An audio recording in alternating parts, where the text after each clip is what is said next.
자, 오늘은 에베소스 공부 9번째 시간입니다. 에베소서 2장 1절부터 10절까지 말씀을 함께 보도록 하겠습니다. 에베소서 2장 1절부터 10절 말씀입니다.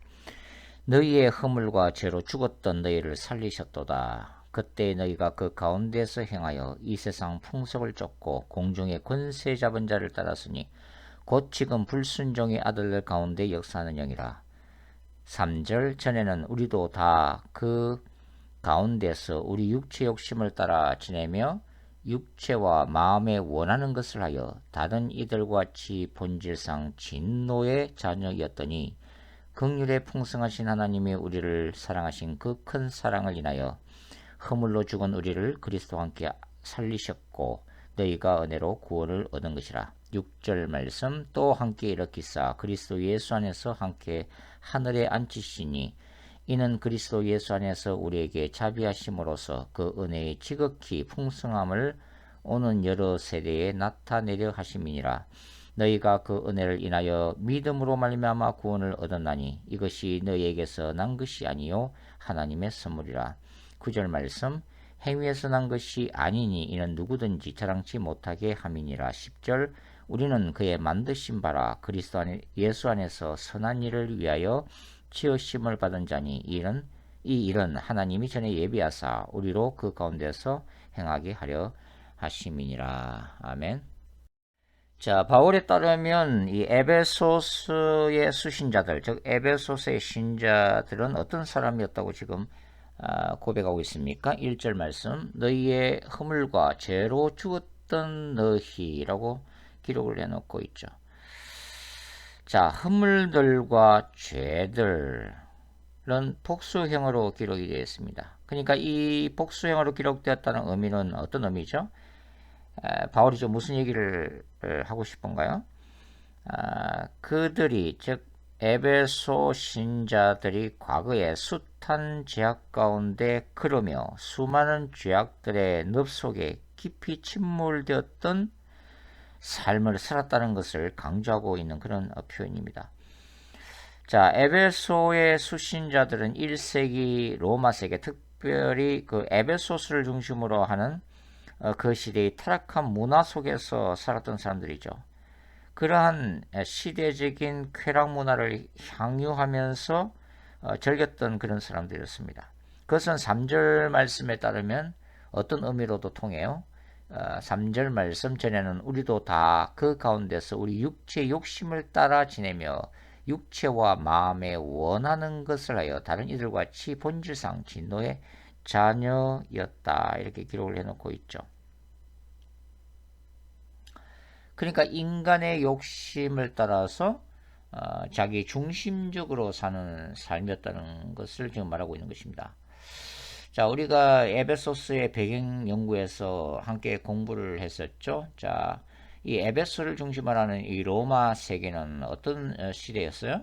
로마 황제를 살아있는 신으로, 신의 아들로 숭배하는 로마 황제 숭배 사상이 전 로마 제국을 이끌어가는 통치 이데올로기였던 그런 시대였죠. 그리고 특별히 이 에베소에서는 아데미 여신을 숭배하는 사상이 사탄의 경관진으로 자리 잡은 그런 지역이었습니다. 그러니까 아데미 여신은 에베소 중심으로 소아시아 전체에 널리 퍼져 있었던 그런 우상 숭배였습니다. 삶 속에 깊이 침투해 있었던 여신 숭배 사상이죠. 그리고 각종 이 신전들과 또 신전을 중심으로 펼쳐지는 축제 행사에서 어떤 일들이 일어났어요? 이 축제 행사 자체가 하나의 우상을 숭배하는 그런 의식이었죠. 그리고 바로 이러한 축제 행사는 쾌락을 추구하는 음란 문화와 직결이 되어 있었습니다. 그 외에도 점성술과 여러 가지 마술 행위들이 넘쳐났던 그런 도시였고 스토아학파와 에피크로스 철학을 철저히 신봉하는 삶의 방식을 살았던 로마 시대였던 것으로 알 수가 있죠. 그 외에도 초기 영지주의와 신비주의 등으로 가득 찼던 그런 시대죠. 그러니까 이방인들은 이러한 각종 우상 문화, 사탄적인 근세하에서 그 시대가 추구하는 시대의 정신과 문화와 풍습과 세계관을 그것을 당연하게 받아들이면서 살고 있었던 그런 시대였다고 할 수가 있습니다. 자, 바울은 이러한 이 수신자들이 살았던 이 삶의 방식을 어떻게 이해하고 있습니까? 2절에서 뭐라고 얘기하고 있어요? 바울은 이렇게 얘기하고 있죠. 그들이 공중의 권세 잡은 자를 따랐다 이렇게 기록을 하고 있죠. 그러니까 지금 불순종의 아들들 가운데 역사하는 영이다. 공중의 권세 잡은 자는 이렇게 설명을 하고 있죠. 공중의 권세 잡은 자가 누구죠? 바로 사탄입니다. 바울은 1세기 로마인들을 지배했던 당시의 시대 정신과 세계관 배후에 누가 있음을 지금 드러내고 있는 거예요. 바로 세상을 지배하는 사탄과 악한 영들이라는 것을 지금 폭로를 하고 있습니다. 자, 세상은 타 종교들과 정신문화, 각종 철학사상들을 어떻게 이해하고 있죠? 인류의 귀중한 영적 자산으로 간주하고 존중하고 보존하고 있습니다. 그리고 인간은 본질적으로 인간 자신의 행복을 추구하는 그런 존재죠. 그리고 생각이 있는 분들은 어떤 삶을 추구하고 있는 거예요? 좀 더 가치 있는 삶, 보람 있는 삶, 그러한 인간 본연의 어떤 삶, 인간이 살아내야 할 그런 삶을 추구하면서 살고 있죠. 그 과정 속에서 많은 종교들도 발생되고 철학사상들이 발전되고 있습니다. 이 모든 것들이 악 그 자체는 아닙니다. 그러나 인간이 이러한 것들을 절대적으로 신봉하고 우상을 할 때 어떤 일이 벌어져요? 고린도후서 10장 4절과 5절에서 바울이 얘기한 것처럼 사탄의 견고한 진이 된다고 하는 거죠. 그러니까 사탄과 악한 영들이 인간이 우상화하는 이 모든 것들을 역설적으로 인간들을 지배하는 도구로 삼는다고 하는 것입니다. 자, 하나님의 백성들, 신자들이 수행하는 거룩한 전쟁 중에 하나는 바로 인간의 그 혼적 영역, 즉 정신세계를 지배하고 있는 비기독교 세계관과의 영적 전쟁이라고 할 수가 있죠. 따라서 이러한 시대 정신을 숭배했던 당시의 이교도들은 하나님을 대적하는 불순종의 아들들이 될 수밖에 없었다고 하는 거죠. 그래서 결과적으로는 야훼 하나님의 종말론적인 거룩한 전쟁의 대상, 즉 마지막 때에 준엄한 심판을 받을 수밖에 없었던 진노의 자녀들이 되는 것입니다. 자, 바울은 로마서를 기록하면서 로마서 1장부터 3장까지 뭘 기록하고 있어요? 각종 우상 숭배에 빠진 이방인들의 죄를 거론하고 있죠. 그리고 유대인들은 율법에 의로서 스스로 구원을 받을 수 없는, 결국은 자기의 의위의 구원론을 펼침으로써 결론적으로는 구원을 받을 수가 없는, 그래서 유대인들조차도 하나님의 종말론적인 심판 앞에 서 있는, 그러니까 유대인과 이방인, 유대인들로 대변되는 1세기의 로마 세계의 모든 인류 전체가 그리스도의 재림이라고 하는 하나님의 임박한 그 종말론적인 심판 앞에 서 있는 절망적이고도 비참한 실존임을 스스로하고 있다고 하는 것입니다. 자, 영적인 차원에서 보면 이 세상에는 두 종류의 인간밖에 없어요. 그것은 하나님의 자녀들과 사탄의 자녀들입니다. 사탄의 자녀들과 하나님의 자녀들, 빛의 자녀들과 어둠의 자녀들, 이 두 종류밖에 없다고 하는 거예요. 중간지대는 존재하지 않습니다. 그러니까 예수 안에 있지 않으면 누구 안에 있는 거예요? 예수 밖에 있는 것이고 당연히 사탄에게 속한 자가 되는 거죠. 자, 우리는 예수 그리스도를 믿기 전에 어떤 존재였을까요? 저와 여러분이 예수를 믿기 전에 어떤 사회적 신분을 소유했으며 어떤 직업을 가졌으며 어떤 인격의 소유자인가를 묻는 것이 아니라 우리가 영적으로 어떤 존재였는가를 묻고 있는 것입니다. 우리의 영적 신분과 영적 상태를 묻고 있는 거죠. 우리는 영적으로 예수를 믿기 전에는 죽은 자였다고 하는 것입니다. 우리가 과거에 얼마나 선한 일을 했는가에 관계없이, 우리가 세상 가운데 어떤 평가를 받았는가 관계없이 우리가 예수를 믿지 않았다면 저와 여러분은 사탄에게 속한 자였다고 하는 거죠. 죄의 노예였다고 하는 것입니다. 죄의 지배하에 놓여 있었던 존재라고 하는 것입니다. 자, 그래도 이제 어떤 분들은 과거의 자신은 여전히 착한 사람이었고 도덕적이고 윤리적인 사람이었다는 것을 강조하고 싶은 사람도 있을 것입니다. 그렇다면 우리는 성경이 말하는 죄가 무엇인지 알아야만 하겠죠. 자, 죄는 단순히 비도덕적이고 비윤리적인 행위를 말하는 것이 아닙니다. 죄란 첫째로 하나님의 존재를 모르는 것 그 자체입니다. 영적 무지와 토한다는 거죠. 두 번째는 하나님을 인정하지 않는 것입니다. 하나님을 창조주로 인정하지 않는 것이고 구원자로 인정하지 않는 것이고 심판자로 인정하지 않는 거죠. 세 번째 죄는 뭡니까? 예수 그리스도의 복음을 끝까지 받아들이지 않는 것이 죄라고 하는 것입니다. 이것은 역설적으로 자신이 자신 인생의 주인이고 따라서 하나님의 뜻과 섭리를 따라 살지 않는 것입니다. 하나님을 섬기지 않는다면 사탄을 섬기고 있는 것이죠. 빛 가운데 있지 않다면 그는 어두움에 있는 것입니다.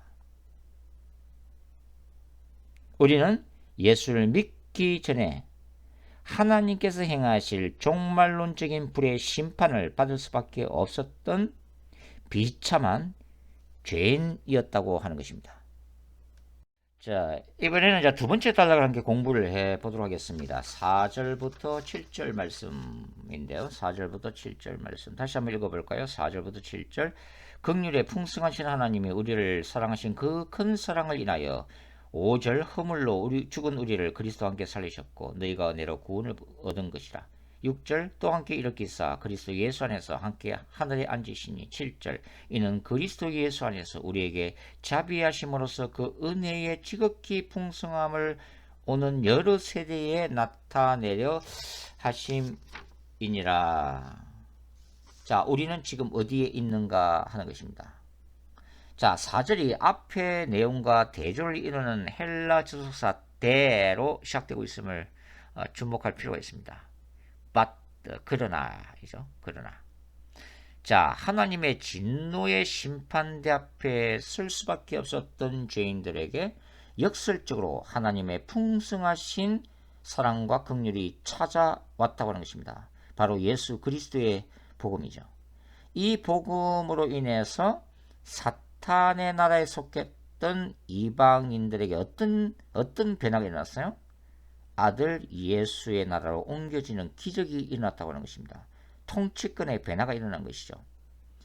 우상 숭배에 빠졌던 이교도들이 예수님을 영접한 결과 그들은 그리스도와 함께 뭘 받았다? 살리심을 받았다는 거죠.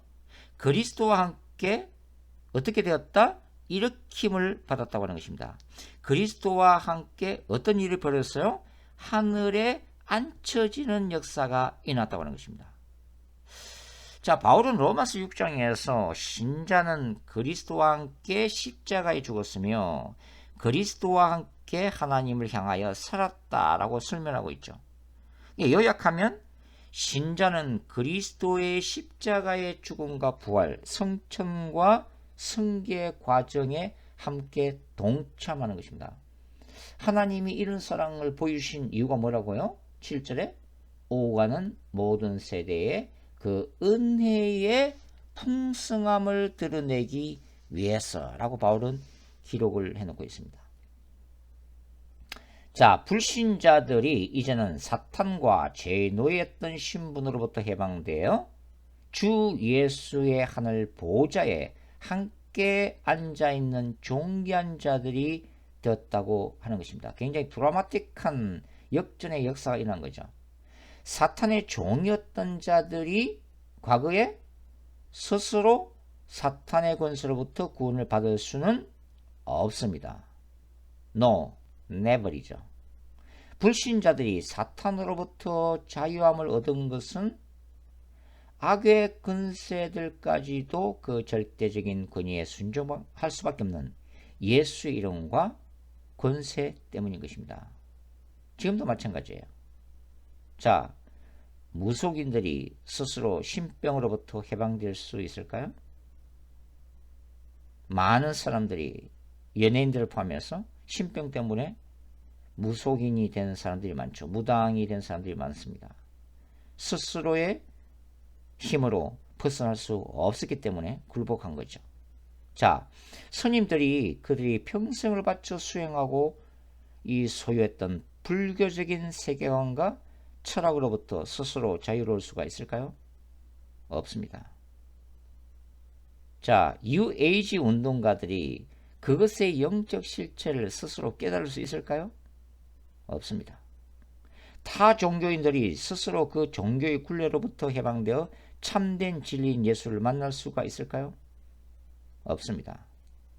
사탄 숭배자들이 지옥의 권세로부터 스스로 빠져나올 수 있는 힘이 있을까요? 없습니다. 악령에 사로잡힌 자들이 그 억압으로부터 스스로 탈출할 수가 있을까요? 없습니다. 불가능합니다.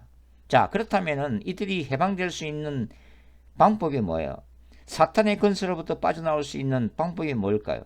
미혹으로부터, 사탄의 사슬로부터 빠져나올 수 있는 방법이 뭘까요? 두 가지입니다. 첫 번째는 그 사람들을 위해서 누군가가 간절히 기도할 때에 간절히 기도하는 영적 전쟁을 통해서 성령의 역사가 일어날 수 있다는 것이고, 두 번째는 이해할 수 없는 하나님의 강건적인 역사 가운데 하나님이 직접 그들을 찾아오셔서 사탄으로부터 구원해 주시는 역사 외에는 구원받을 길이 없습니다. 자, 여러분, 예수 안에서 불신자들이 자유함을 얻게 되면 어떤 일이 벌어질까요? 보좌에 앉으신 예수님의 권세와 능력을 사용할 수 있는 특권이 주어집니다. 하나님의 자녀가 되었기 때문이죠. 그래서 예전에 그들을 지배하고 지옥으로 끌고 가고 있었던 그 사탄과 악한 영들을 이제는 예수 이름으로 꾸짖고 대적할 수 있는 권세와 능력이 주어지게 된다고 하는 거죠. 따라서 신자들은 모든 사역과 삶의 영역에서 자유함을 얻을 수가 있는 것입니다. 그러니까 사탄의 노예였던 자들이 이제 예수님 안에서 거꾸로 사탄을 짓밟을 수 있는 권세가 생겼다고 하는 거죠. 자, 바울은 신자들이 그리스도와 함께 하늘에 앉아 있다고 표현을 하고 있습니다. 따라서 구원받은 신자들이 현재적으로 예수 그리스도와 함께 하늘의 보좌에 앉아 있다는, 이게 뭐예요? 실현된 종말론이죠. 이러한 표현은 구원받은 신자들의 새로운 영적 신분을 말해주는 것입니다. 그러니까 사탄의 노예되었던 이방인들이 그리스도 안에서 구원을 받았을 뿐만 아니라 정사와 권세를 지배할 수 있는 영적 지위까지 그리스도 안에서 얻게 되었다고 하는 것입니다. 바울에 따르면 1세기 신자들은 이제는 예전에 그들의 삶 가운데 절대적인 영향력을 미치고 있었던 시대 정신을 이제는 예수 그리스도 이름으로 대적해야 한다는 거예요. 점성술사나 마술사들의 저주 마술을 전혀 두려워할 필요가 없다는 것입니다. 예수님의 권세가 우주 안에서 가장 크고 위대하기 때문이죠. 그래서 신자들은 이제 그리스도 안에서 그리스도와 함께 하늘의 보좌에 앉아있기 때문에 그 모든 어둠의 권세를 다스릴 수 있는 하늘의 권세를 소유하고 있다고 하는 것입니다. 이 새로운 영적 지위와 권세는 에베소서 1장 20절부터 23절에 기록된 예수 그리스도의 십자가의 승리에 기초라고 있다고 하는 거죠. 자, 이것이 저와 여러분에게 주어진 우리의 영적 신분이라고 하는 것입니다. 우리는 이 땅에서 살아가지만 영적으로 우리는 현재 그리스도와 함께 하늘에 앉아 있습니다. 우리가 그리스도의 이름과 권세를 사용하면 악한 영들은 우리에게 무릎을 꿇을 수밖에 없다고 하는 것입니다. 그들에게 우리는 거꾸로 두려움의 대상이 된 것입니다.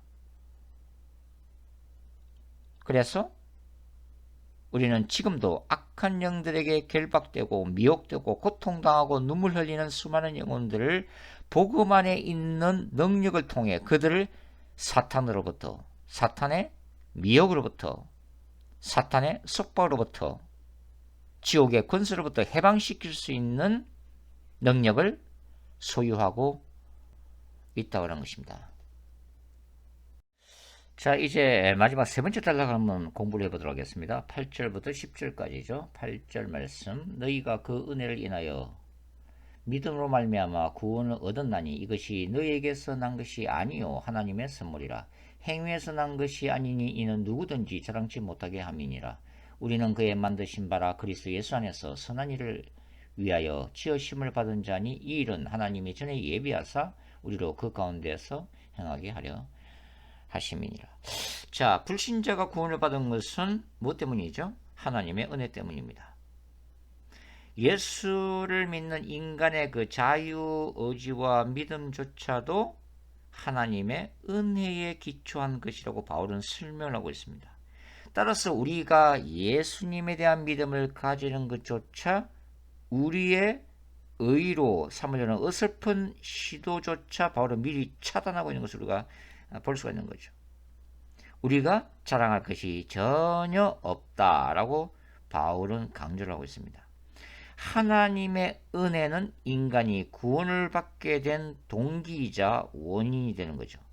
믿음은 인간이 구원을 받는 거룩한 도구라고 할 수 있고 그 결과가 구원 사건이라고 설명을 할 수가 있겠습니다. 따라서 기독교의 복음에는 행위 심판론은 있을지언정 하나님 앞에 최후의 심판자 앞에 그 행한 일을 통해서 심판을 받는다고 바울은 분명히 얘기하고 있죠. 그러나 행위 구원론, 인간이 어떤 행위를 함으로써 구원받을 수 있는 길은 존재하지 않습니다. 이 행위 구원론은 타 종교들의 특징이기도 하죠. 그러니까 하나님은 그분의 영광을 누구에게 빼앗기는 분이 아니라고 하는 것입니다. 하나님 자신이 행하시고 하나님 스스로 영광을 취하신다고 하는 것입니다. 그것이 종말론적 거룩한 전쟁 신학적 관점이기도 하죠. 인간을 구원하고 인간을 심판하시는 거룩한 전쟁은 전적으로 하나님께 속한 것이기 때문입니다. 이렇게 하나님의 은혜로 구원받은 신자들을 바울은 뭐라 불러요? 하나님의 걸작품이라고 부릅니다. God's masterpiece라고 부르죠. 그리고 하나님은 그리스도 안에서 선한 일을 하도록 계획을 하셨습니다. 이 선한 일은 단순히 윤리적인 선행이 아니죠. 바로 하나님의 창조 목적에 해당되는 것입니다. 즉, 이 땅에서 하나님이 뜻하시고 섭리하신 일들을 이루도록 우리가 지음을 받았다는 것을 의미하는 거죠. 그렇게 살 때에 하나님이 영광을 받으시는 것입니다. 이러한 하나님의 걸작품들이 모여서 교회 공동체를 이룬다고 하는 것입니다. 그러니까 때때로 열등감을 느끼고 패배 의식에 빠져 사는 우리가 오늘 바울은 하나님의 걸작품이라고 지금 얘기를 하고 있는 거죠. 보잘것없는 저와 여러분이 하나님의 창조 목적인 것입니다. 쉽게 넘어지는 우리가 하나님이 그분의 영광을 드러내도록 선택하신 거룩한 도구들이라고 하는 것입니다. 그러니까 우리는 교만하지는 말고 자긍심을 느껴야만 한다고 하는 거죠. 비굴하지 말고 가슴을 펴라고 하는 것입니다. 땅만 바라보지 말고 하늘을 쳐다보라고 하는 거죠. 자기 비하가 아닌 하나님의 눈을 통해서 우리 자신을 바라보라고 하는 것입니다. 하나님이 아직도 우리에게 소망을 가지고 계신다면 우리가 스스로 포기할 이유는 없는 것이죠. 따라서 우리는 다시 일어나 하늘과 땅의 공중의 근세 잡은 자를 향해서 이렇게 명령할 필요가 있습니다. 사탄아, 길을 비켜라. 하나님의 위대한 창조물, 하나님의 걸작품, 새로운 피조물인 우리가 간다. 이게 선언할 필요가 있는 것이죠. 기도하겠습니다. 그렇습니다. 하나님, 스스로 구원할 수 없는 우리를 은혜로 구원하시니 감사합니다. 우리가 가지고 있는 하늘의 권세를 기억하게 하시고 그 능력 안에서 당당하게 살도록 도와주시옵소서. 초라하고 슬픈 자상에서 벗어나 하나님의 왕같은 제사장으로서 새로운 신분을 생각하고 가슴을 펴게 하소서. 그리고 영의 세계를 호령하며 살게 도와주시옵소서. 주님의 영광이 이 땅에 가득 차는 그날까지 그렇게 살게 하소서. 예수님의 이름으로 기도드립니다. 아멘.